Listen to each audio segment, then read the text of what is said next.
Merry Christmas, guys! The Horror Man back with a holly gialli Christmas review of The Skin Under the Claws. Have a holly jolly Christmas, it's the best time of the year. First, I'd like to wish everyone a holly jolly Christmas.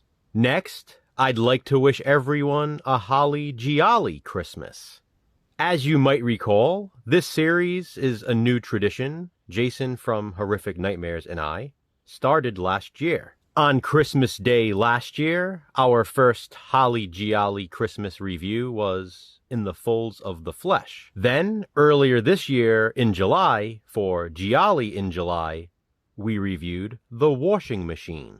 Well, it's Christmas once again, and this time we're reviewing The Skin Under the Claws. It's a 1975 giallo, and one of the rarest out there. Jason and I have been dying to watch this, so we waited for our holly gialli Christmas review to watch it together. This did not disappoint. Wow, what a fun time. I don't want to say a lot about the synopsis.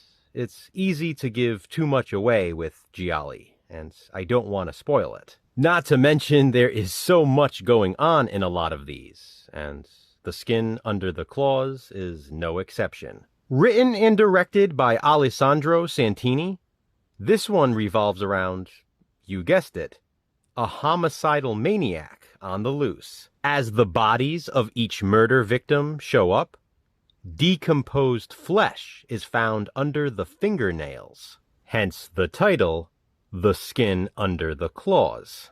Organs have also been stolen from some of the bodies, and then replaced in others. A short-fused inspector is on the case, as he tries to solve the mystery behind the masked murderer.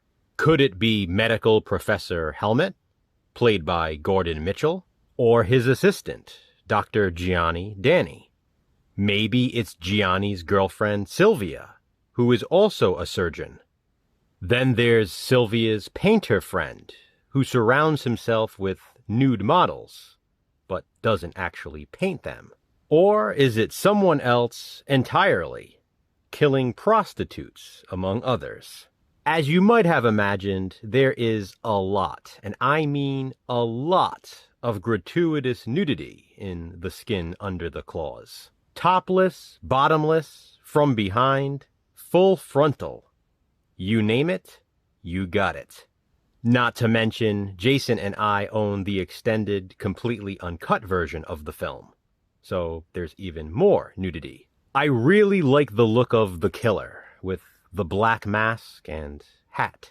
The mask sort of reminded me of the killer's mask in Blood and Black Lace. The motive is pretty awesome, and the ending is amazing. The reveal is over-the-top entertaining, as it is in most gialli, but the overall point of it all, which I can't spoil, is incredible.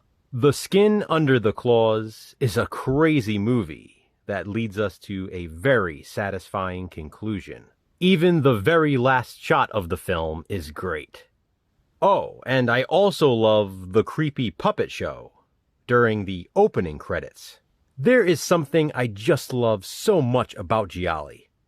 Probably partly due to the fact that I'm Italian. But man, was this a good one. This one in particular definitely has a lot of rewatchability, in my opinion. In fact, Jason and I already discussed watching it together again at some point. It had that wackiness that I want in a giallo.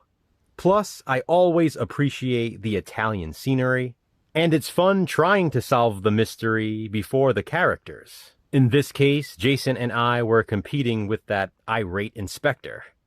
Also, can we just take a moment to acknowledge this awesome cover art? Who would see this and not want to watch the film? This is like movie marketing 101. It's worth noting that despite being released in 1975 and being a 70s giallo, The Skin Under the Claws actually takes place in 1963. It's not all that significant. It looks like a 70s giallo. I gotta say, out of all the Gialli Jason and I own, this was a fantastic pick for Holly Gialli Christmas. Please be sure to also check out his review of The Skin Under the Claws. Have you seen this rare 1975 Giallo? If so, what do you think of it? Comment below and let me know. We'll be back next year with another Giallo review for Gialli in July. I hope everyone has a very Merry Christmas. Thanks for watching, guys. Hit that thumbs up and be kind. Subscribe.